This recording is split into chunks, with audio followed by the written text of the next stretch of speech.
माजी मंत्री बच्चू कडू यांच्यासह गोलू माहुरे यांच्यावर जीवे मारण्याचा कट रचल्याचा गुन्हा दाखल करण्यात आला आहे। अचलपूर मतदारसंघाचे भाजपा आमदार प्रवीण तायडे यांचे बंधू अभिजित तायडे यांच्या खुनाचा कट रचल्याप्रकरणी गुन्हा दाखल करण्यात आला आहे। अभिजित तायडे यांच्या तक्रारीवरून हा गुन्हा दाखल करण्यात आला असून या प्रकरणानं राजकीय वातावरण चांगलंच तापलंय। तक्रारदार अभिजित तायडे यांनी पोलिसात तक्रार दिली असून ते अचलपूरचे आमदार प्रवीण तायडे यांचे लहान भाऊ आहे।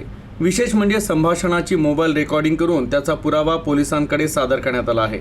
या कटात शुभम उर्फ गोलू माहुरे यांचाही सहभाग असल्याचं तक्रारीत नमूद करण्यात आलं आहे।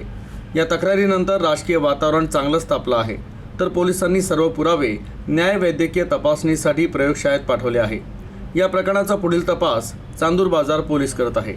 फॉरेन्सिक एक्झामिनेशन साठी आम्ही पाठवणार for technical and forensic analysis, आणि जेव्हा आमच्याकडे सफिशियंट एव्हिडन्स ची पुरावा सारखा येणार आणि गरज पडली इंटरोगेशन मध्ये किंवा इतर तपासात आणि इतर एव्हिडन्स या इतर आरोपी असं काही निष्पन्न झाला तर we are keeping the option of arrest open.